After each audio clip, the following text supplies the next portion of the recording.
Quickly log entire meals to your diary using custom meals, which are a simplified version of custom recipes and allow you to combine foods and recipes into one item. From the Foods tab, tap Create Meal. Name your meal and tap Add Meal Item.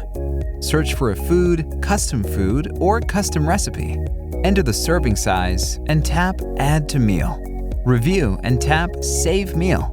Delete a meal by swiping left or swipe right to add to your diary. Add a meal to your diary as you would any food. Tap the plus button, add food, and search for the name of the meal. Once added to your diary, swipe right to adjust or explode the meal into individual entries to easily edit what you consume that day. The experience is similar on the desktop app. Navigate to Foods, Custom Meals, and click Create Meal. Update the name, add the meal items, and click Save Changes. Delete or retire a meal by clicking the three-dot menu in the top right corner.